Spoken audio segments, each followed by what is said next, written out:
Hey guys, welcome back to Sports Spectrum. I am Jason Romano, and it's always good to welcome a friend. It's always good to welcome back a guest to the show. And on site here, because he lives here in Tampa, which is nice, at Super Bowl Radio Row, is Trey Burton, Super Bowl champion tight end when he was with the Philadelphia Eagles. This past year, he was with the Indianapolis Colts. What's up, Trey? How you doing, buddy? I'm doing well, bro. Thanks for having me. Sorry about the weather the last couple days. It's Tampa. You come down from Connecticut, and you always say, "Oh, it's 50 degrees. That'll feel warmer," because you're in 10 degrees up in Connecticut. And then 50 degrees in Tampa feels like 10 degrees in Connecticut. It felt really cold this week. It's definitely 50 degrees here in Florida is definitely colder than 50 degrees in the north. I don't know why. Maybe because it's hot all the time. But if it's 50 in the north, I'm walking around in a t-shirt and shorts.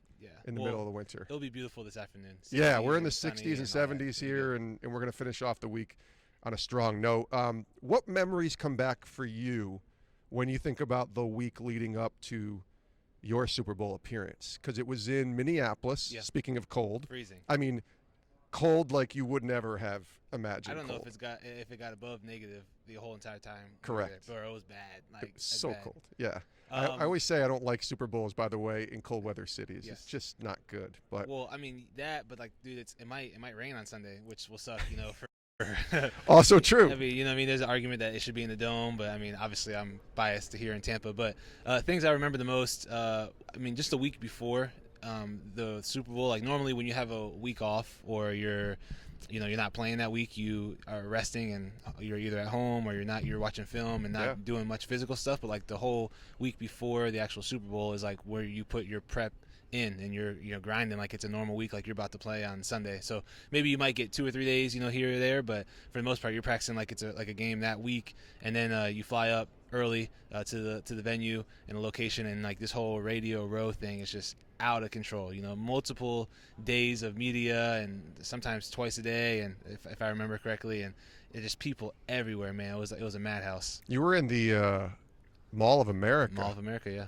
I remember because Radio Row in the Mall of America 3 years ago was a nightmare. It was literally like walking out of a sporting event and everybody's kind of shoulder to shoulder and kind of just finding a way to get out.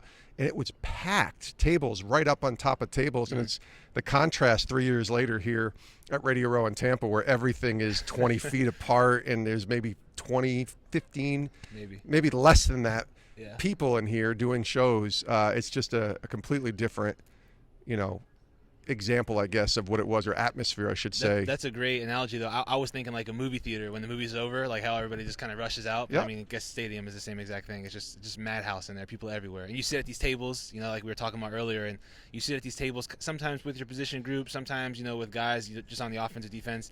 And, I mean, thousands of people are just walking by and like stick a microphone in your face, and ask you like a quick question, and then leave. And then the next person comes up, and it's kind of like speed dating kind of in a way, for interviews. It's crazy. It's funny because obviously having worked at a place that has to ask those sports questions at ESPN, I listened to some of the questions even this year that are being asked of the players that are playing in the Super Bowl, and I know it was like that with you. And I think, why are we asking these questions? Yeah. And I'm talking about questions like, so you're defending and you're getting ready, and your legacy and I get they're trying to get stories or to get that one clip that they can run and share. I get it. We're trying to do that too. But these guys light up when you ask them about things that are the most important to them. Ask them about their family. Ask them about their faith. Ask them about like life. And they light up. But so many questions. I mean, I don't know. Do you remember any of those questions being kind of directed towards you when you were going through that? We all, like one person will have like one question and they'll hit everybody and try to get everybody, or one, at least 60 something guys in the team try to get one of the 60 dudes to screw up, and say something stupid that they shouldn't say. But they're always, it seems like there's always one guy every year who does that. But I don't remember, and I know for sure there was some crazy stuff, but I don't remember anything specific that was wild like that. Yeah, it's just so much. And you and I spoke recently. And I heard you on Nick and Chris's podcast too, and just the week leading up from a preparation perspective, we'll even call it from a spiritual perspective, because you guys were a real tight group. I mean, that was a very big story, both in the secular world, but certainly in the faith world, on how close you guys were as a faith family. Yeah. Do you remember what that week looked like from that perspective? So practicing and preparing and even Bible studies and things like that, were you able to still do what you would normally do, I guess, in a normal week, or was it just impossible being in Minneapolis? No, it was definitely possible. We usually did what we normally did during the week. We would kind of prorate it to. Obviously, we came in on a certain day, and you try to make Friday like a Tuesday, or Saturday like a Wednesday. So whatever day that was, we would still do stuff in the morning. I know almost every day, I think 3 or 4 days out of the week, we would do stuff in the morning together. Just a quick 10 to 15 minute deal where we're praying and we're reading the chapter and we're out. Maybe have some conversation about it, but That's just good. so that we can get the word in the morning. And then Thursday's like our normal Thursday after practice study, and then Saturday as well, the night before the game, our study. So I think for the most part, if I remember correctly, everything was pretty similar to a regular game week. Where's your Super Bowl ring right now? Where is it? At my house here in Tampa. Do you have it locked in a safe, or do you kind of just keep it? Okay. And I don't know why I didn't wear it today. I mean, if there's ever a time to wear it, it would be Super Bowl week, you know? So on Radio Row. That's your bad. That's all right. Just start taking pictures and posting it this week on Instagram or something. That's good. What was the season like for you, Trey Burton? I mean, this was an interesting year where you were healthy for the most part, but you had some setbacks early on. But playing for Frank Reich, speaking of Philly, and helping Indy to the playoffs. What was this year like for you when you look back? This year, going into this year, it was a weird year for me. I had just came off of 2 pretty big surgeries, pretty serious surgeries, leaving Chicago and getting fired from there. And so the off season before the year, my wife and I were talking, and we didn't know. I mean, should we keep playing? Are we done? We were already getting paid by Chicago just because of my guarantees and my contract. So there was just a lot of question, for us, like, is this what God wants us to do? I would make the same amount of money if I'm, 100 miles in the middle of the ocean catching red grouper, or if I was, playing football. So what do I really want to do? Yeah. And the opportunity with Indy came up, and obviously the relationship I have with Frank is phenomenal. I think so highly of him as a person, as a human, as a coach, as a man. And so he called me opportunity. I was like, man, I can't really pass this up. It's in Indy. We never really been there, never lived there, obviously. So just a whole new transition for us. But I mean, long story short, I couldn't have asked for a better organization to play for. I think their training staff is phenomenal. I think the coaching staff was awesome. Just the relationships we were able to make this year, we definitely made the best decision, and I'm really happy that we did that. The injuries. I wanted to just ask you about dealing with injuries. I mean, setbacks are hard in life, right? We all have to deal with them. From the spiritual perspective, when you're, walking with the Lord and trusting in Him, and you're saying, okay, you're in control here, and trying to find joy even in the midst of the pain, for lack of a better word. What's that like, having to go through those injuries and like you said, wrestling with God in some ways? Yeah, I mean, I definitely went through a lot spiritually, emotionally, mentally in the last couple of years, just having to deal with that. It's not fun, especially when you've never been through something like that before. For my whole entire career up until the last year or two, I've been really healthy. I haven't missed many games, maybe 1 or 2 a season, max. And so I don't know, man. It kind of, from me, from a spiritual standpoint, it kind of challenges your faith, in a way. The negative side about living in America and American Christianity is that everything's going to be good. Like as soon as you accept Christ, or you say your prayer, you're going to be healthy. You're going to be rich. You're going to have all these things. But when you actually read the Bible, I mean, I know, like you and I both know, like that's actually the opposite of what the Word actually talks about. And so, in those hard times, you really find out what you believe. You really find out who you are. And then also you're able to impact other people who have been in similar situations that you're going through. And so it was a rough year, man. Like any year you grow, I kind of think about lifting weights. I remember one of my favorite music artists is Andy Mineo, and he says, one of his lyrics was like, how do you plan on getting swole when you don't ever lift no weights? Like it don't make no sense. And so same with, faith, like you're not going to really grow, in my opinion, to where God needs you to be or wants you to be until you go through those types of circumstances.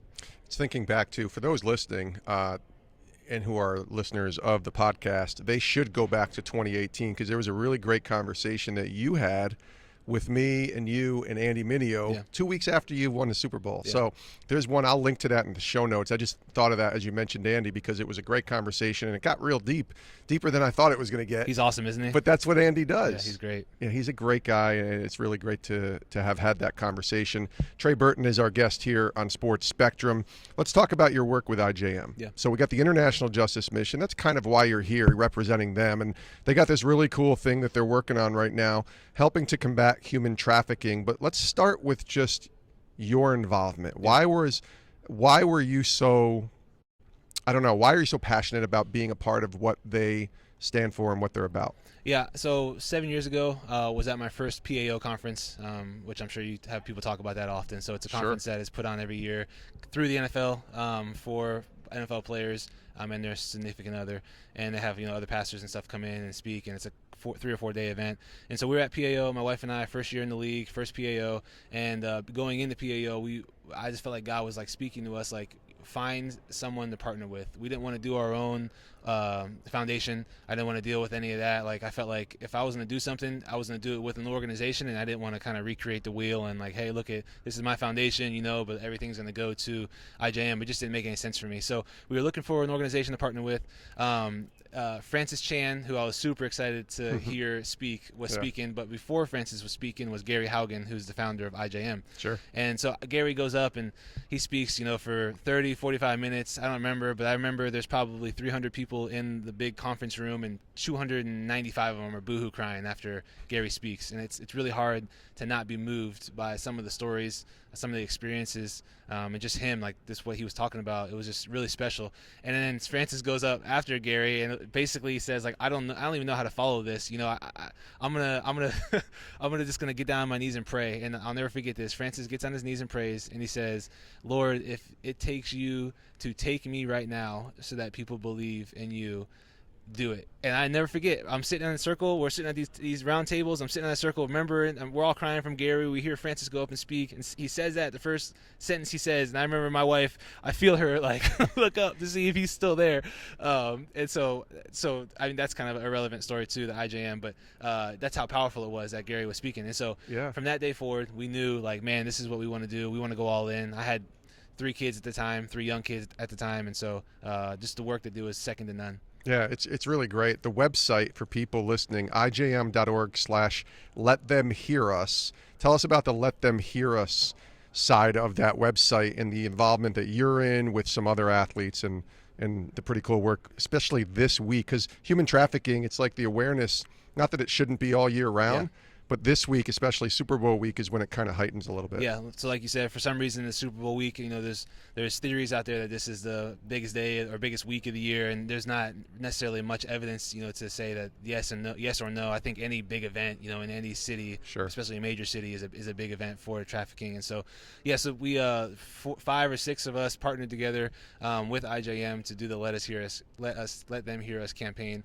and each one of us has our own website. We're trying to do a little competition between each other to see who can get people to sign their petition the most. And so it's just a little fun game we're doing. Like, for me, for example, if I can get 1,000 people to sign my petition at ijm.org/Trey, I'm going to go on Instagram Live and teach them how to do my famous barbecue spatchcock chicken recipe. So each one of us has our own little thing that we're going to do, which will be fun, for us and for the fans. But yeah, so like you said, we talk about it the most now at this time because a lot of guys in the NFL are supporting IJM, and so we're all here for the most part, and we all want to talk about it. Yeah, I was reading some statistics on the website. Again, IJM.org is the website. 40 million people in slavery globally. And I think I heard Gary say that too at one of the PAO conferences, and I was like, what are you talking about? 40 million people. Very hard to believe. More than the total population of Canada. Slavery is a multi-billion-dollar industry. Human trafficking generates $150 billion annually. Yeah. And it's right under our nose, and nobody sees it unless you're really, really looking. And so, like, for me, all of those stats are mind-boggling, but I can't really comprehend it. The one I can comprehend, because I do it every single week for the most part, is it's enough people to fill every NFL stadium 20 times. Wow. And so I'm sitting here thinking, like, I mean, I play every weekend in an NFL stadium, and right. 20 times this stadium and all the other ones are going to be filled with, you know, the amount of kids and people that are being trafficked. Like, goodness, bro, that's a unbelievable number. Yeah, and I was reading, it says slave owners prey on the most vulnerable people. 1 in 4 victims are children. Yeah. 71%, over 28 million, are women and girls. Yeah. And we both have daughters. Like, that's when it hits you home, right? Yeah, that, but also there's boys that are going through it too. Like, we're boys. Could you imagine? Yeah. I mean, so yeah, the daughters, obviously, because, you know, we have daughters, and it's absolutely horrible. But dude, like, some of the survivors I saw were boys. I'm thinking to myself, like, bro, what in the world? Like, you got to be messed up, dude, to be anywhere in this realm, you know, of this. And yet it's a billion-dollar industry, and money always trumps a lot of this. I know. You know, the actual thought process that should take place in having any empathy or any caring for other people. You went on a couple trips too, a couple years ago, I think 3 years ago you said, and 2 years ago, to the DR, Dominican Republic, as part of IJM. What did you learn? What did you see? What was that experience like? Yeah, well, the Watsons led the trip, went to Santo Domingo in the Dominican Republic. I mean, just long story short, the trips are phenomenal. You get to experience IJM from the ground up. You get to experience survivors. You get to just experience the lawyer side of things, you know, which you don't really understand. I don't understand, but I think it's just fascinating. That's kind of what separates IJM from really any other organization that does this type of work. And obviously there needs to be more organizations and more people doing this work, but IJM goes in there basically and meets with government officials, meets with police officers, you know, meets with district attorneys and generals and people like that, and to get laws enforced, because a lot of these countries have these laws. Like, I mean, if anybody in their right mind would say you can't touch a child in the way that people are touching the child, and they're just not enforcing them. You know, they don't really know what to look for. They don't really know how to do things. And so, so you go there, you meet everybody from the ground up, everybody inside of the field house is what they call it. And you kind of just do a daily life at the field office for one of the days. The next day you meet survivors, you know, the next day you meet just a process that the children go through, you know, from being rescued to going through, you know, some type of home to restore them back into, try to get them to be, you know, normal to a degree. You know, it's hard, obviously, in that scenario. You just get to see it, you know, from day one. You get to go to where some of the girls and kids are being trafficked, you know, at nighttime. It's a tourist population, a tourist destination thing during the day, like kind of off the beach, you know, and as soon as the night lights turn on, boom, completely, I mean, it's like this black, just whole, like, darkness just rolls upon this place, and you see some of the craziness, you know, going on to a degree. And so it just really eye-opening, and I think it's, you know, awesome. Yeah, well, I'm glad you're a part of it. I'm glad you're here talking about it. It's ijm.org/letthemhearus. You can learn more and donate and sign the petition that Trey was talking about. He's trying to win this, so you guys got to go sign his petition. Yes, for sure. ijm.org/letthemhearus, and yours is ijm.org/Trey. Yeah. Okay, so that's easy to remember as well, and you can find that all at the website with the International Justice Mission. Before we wind down, I want to ask you just a couple questions about, because, listen, we went 18 minutes and I didn't ask you about Philly Special. Is that a record? Has to be, right? Might be, yeah, for sure. For all interviews that you do Super Bowl week, everybody's going to start with that. Yeah. But obviously the Philly Special is the touchdown pass that you threw. Yep. Even though you're a tight end, you threw to Nick Foles, and that really changed the landscape of that Super Bowl win and helped catapult the Eagles to their first ever championship. And it's interesting. I was thinking about this morning when I knew I was going to talk to you, and it's not on the same level. It's probably a bad comparison, but I think about a movie star, right, or somebody who's in a movie and they're known for that movie, and then wherever they go, and they're in a lot of other movies, but they're still always referred to, like, I think of Star Wars. I'm a Star Wars geek, right? Yeah, and so Mark Hamill will always be Luke Skywalker. Yeah. And he could go and be on other movies and lend his voice to other things, but he's always going to be Luke Skywalker. And I was thinking about you, and I'm not saying that you can't have another moment, Trey. Yeah. But there are always going to be those people that associate you with Philly Special, throwing a touchdown pass and helping the Eagles to a Super Bowl championship. You okay with that? Yeah, I mean, dude, we won the whole thing, dude. I mean, I'm just happy I played, you know, in the game and was able to contribute, you know, in some way. Well, that's what, interestingly, leading up to it, because were you the second or third tight end? I don't remember the exact depth chart. Yes, third, I think, probably. But Selleck was on the team at that time. That was his last game, actually, in last year. And certainly Zach was the starter and the Pro Bowler. So leading up during that week, and I've heard you talk with Nick about this on his podcast, you knew the Philly special play actually went into the playbook a few weeks before, correct? We had the first week bye because we were the number 1 overall seed, and so it went in during that week. And then you played Atlanta, then Minnesota. And so in either of those games, that play could have been called. For sure, yeah. Were you always the tight end throwing the touchdown pass with Philly special? Yeah. Okay. Yeah, I was always so the guy. That week leading up to the Super Bowl, when you're being interviewed, you don't know how much you're going to play. Score dictates personnel, all of that. For sure.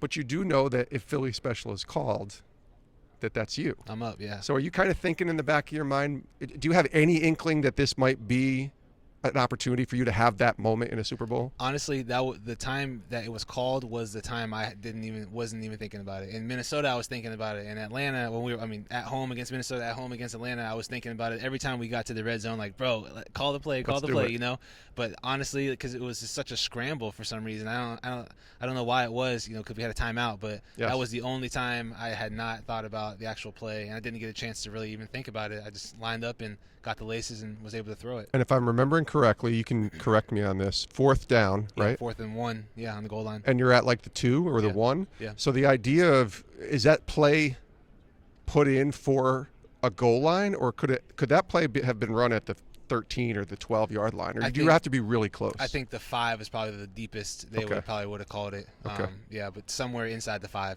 And you would not have gone for it probably in that situation if you're at the 5. Yeah, probably not. Right? Because it's at the end of the half, and you're probably just, let's kick the field goal and let's get out of here. Well, I mean, like what Nick was saying when the last conversation, the podcast, his podcast I was on, he was saying that it was supposed to be a speed option to the left side, I believe, and so. And then they called a timeout and it came. So, I mean, they wouldn't have even entertained the speed option from the 5-yard line. I think they would have definitely kicked it. But, I mean, whatever, man. I'm happy for it. Well, you got your moment. And listen, if that's what people talk to you about, you always got that ring. Cool, yeah. Even though it's sitting at your house right now and you didn't wear it. Come on, Trey Burton. It would have sucked if we lost, and then they would have talked to me about it every time. Like, bro, I don't want to talk about it. Yeah, we lost, and I threw an incomplete pass in the Super Bowl, right? Yeah. So it's definitely better the other way around. Last question for you. We haven't really asked you Super Bowl predictions, but we'll do that this week. Yeah. So we have Tampa Bay, who's kind of that upstart, wins 3 road games, but now they're home, which is such a unique dynamic, winning 3 road games to get to the Super Bowl, and now you're playing a home Super Bowl. And then Kansas City, who's the defending champs and who've had home court advantage, home field advantage, I should say, and 14-2 record, the best record that they've ever had in the history of the Chiefs.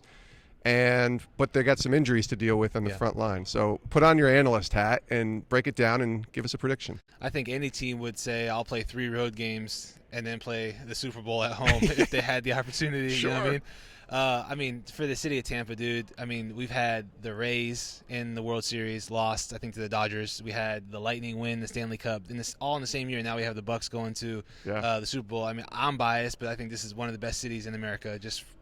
Sports cities as well, just because of all the stuff that's going on. Yes. I would love to see Tampa win it. I've never cheered for Brady, but this would by far be the only time, unless he comes back next year and does it again, where I would cheer, for him. Yeah. Kansas City's tough. I think Kelsey's having the best year a tight end's ever had in the NFL, and I think, I think he should win the NFL Offensive Player of the Year. He's just special, obviously Mahomes is a whole nother level, but it's going to be an amazing game. I'm excited for Andy Reid and, all his guys, his coaching tree. It should be good, man. I think it's going to be a good game, and I hope Tampa wins. So you said, I hope Tampa wins. That's not a prediction. Yeah. Now, I'm not going to be the guy that's like on you, Trey Burton, for not giving a prediction. But do you not want to give a prediction? No, I hope Tampa wins. Yeah. Who do you think's going to win? I hope Tampa wins. Does that give you enough? Yes, that's fine. Wins. I'm not going to be that guy. I'm good either way, honestly. You're rooting for Tampa, though, and I completely understand that with this, especially in this area. Last one, I'm thinking, as you mentioned, Kelsey. You've been in this league since 14, so you've seen some guys. You were with Zach, obviously, in his Pro Bowl days, and he's a tremendous tight end, and maybe the greatest tight end, if I'm thinking out loud, in Eagles history, for sure. Yeah. There's no doubt on that. Kelsey's a different breed than a lot of these guys, but I think about Gronk, and I think about even Jason Witten in his prime. What makes Kelsey so, not many tight ends, I don't think any tight end has ever won the MVP. Yeah. And not many tight ends are ever even up for an Offensive Player of the Year award. Yeah. And you just said that he's probably the Offensive Player of the Year, taking out the quarterback. Yeah.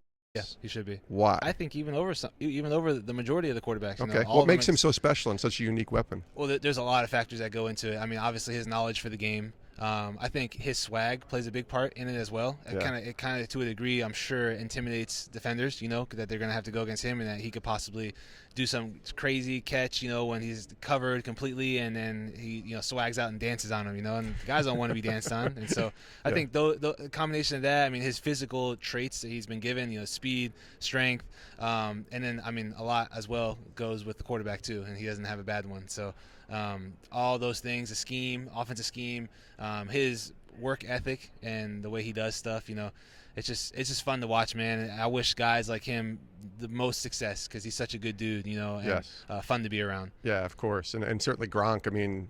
We've watched Gronk for a decade now, and in his heyday, he was unstoppable too, right? Yeah, and they're completely different tight ends. There's multiple different, tight ends and the way the guys do things. But Gronk, he gets all the respect in the world as well for what he's done and his track record over the last 6 or 7 or 8 or 9 years. It's interesting you said knowledge of the game was the first thing you said about Kelsey, and from a fan perspective, watching the game, you're like, what do you mean knowledge of the game? Like he's running his route and he catches a pass, but there's a lot that goes into coverages and all that, zone, right? Too high, one high, all that stuff. And now, granted, him and the quarterback have to be on the same page. But I've been in the offense for 6 of my 7 years in the league, so maybe 5 of the 7 years, and so I understand what you got to look for based on coverages and leverage, and it's just like slight hand motions that the quarterback will give him to run a different route, or just based on them playing ball for the last 5 or 6 years.